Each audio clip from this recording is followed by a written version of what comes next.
Welcome to the Slop Temple. We pray this video helps. You'll start by opening Instagram and jumping straight into story mode. Grant camera and mic access if prompted, because you'll record or import video without interruptions.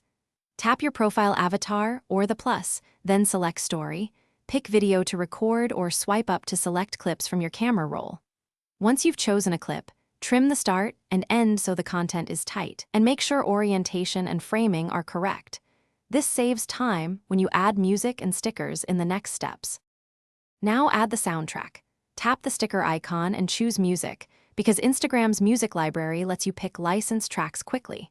Search by song, artist, or mood, then preview choices to find the right beat and energy.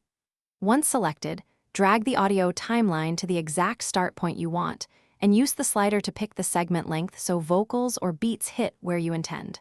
Make sure the music complements your visuals. You can fine-tune timing and add captions or stickers for context.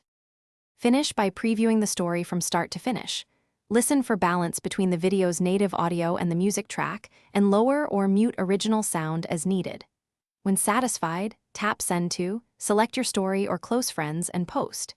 If you can't find a desired track, try refreshing the app, updating Instagram, or switching to another song. Sometimes regional licensing blocks specific tracks. As a backup, export a muted video and add music in an external editor. Then upload the finished file to your story. Thanks for watching. Consider subscribing if we helped you.